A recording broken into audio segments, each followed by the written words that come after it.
নমস্কার, আজকের খবর নিয়ে আমি আবার আপনাদের কাছে চলে এসেছি। সামান্য বেড়েছে পারদ, তবুও শীতের আমেজ অব্যাহত রাজ্যে। দিনে ও রাতে পারদে সামান্য উত্থান হলেও শীতের আমেজ অব্যাহত।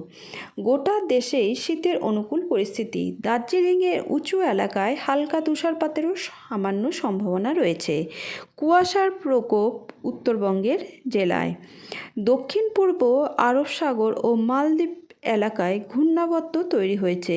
পশ্চিমী ঝঞ্ঝার পূর্বাভাস রয়েছে উত্তর পশ্চিম ভারতের রাজ্যগুলিতে।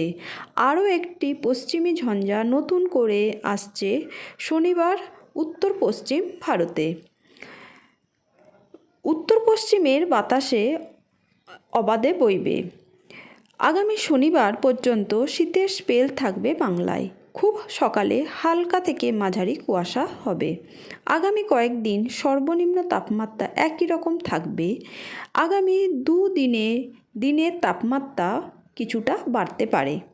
সিকিম এবং দার্জিলিংয়ের খুব উঁচু এলাকায় তুষারপাতের সম্ভাবনাও রয়েছে।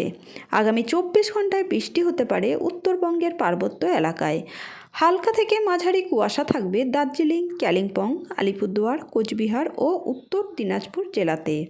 আজ থেকে আগামী 48 ঘন্টায় সামান্য কমতে পারে রাতের তাপমাত্রা। কলকাতায় দিনের তাপমাত্রা 24.9 থেকে সামান্য বেড়ে 25.4 ডিগ্রি। রাতের তাপমাত্রা 14 থেকে সামান্য বেড়ে 15.1 ডিগ্রি সেলসিয়াস। বাতাসে জলীয় বাষ্পের পরিমাণ দিনে 91%, রাতে 42%। আগামী কয়েকদিন রাতের তাপমাত্রা পরিবর্তনের সম্ভাবনা কম। উত্তর পশ্চিম ভারতে তাপমাত্রা নিম্নগামী। পাঞ্জাব, হরিয়ানা, চণ্ডীগড়, দিল্লি, রাজস্থান, উত্তরপ্রদেশের কিছু অংশে সর্বনিম্ন তাপমাত্রা 10 ডিগ্রির নিচে থাকবে। বৃষ্টি হবে কেরালা, তামিলনাড়ু, লাক্ষাদ্বীপ এবং পুদুচেরি মাহে কারাইকালে। কুয়াশা থাকবে পাঞ্জাব, হরিয়ানা, চণ্ডীগড়, দিল্লি, উত্তরপ্রদেশ এবং রাজস্থানে।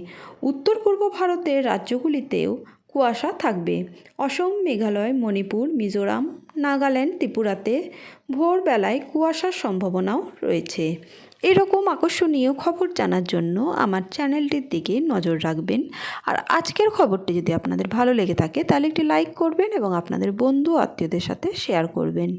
এরকম আকর্ষণীয় খবর নিয়ে খুব তাড়াতাড়ি আপনাদের কাছে চলে আসবো। এখনকার মতো আসছি। ধন্যবাদ।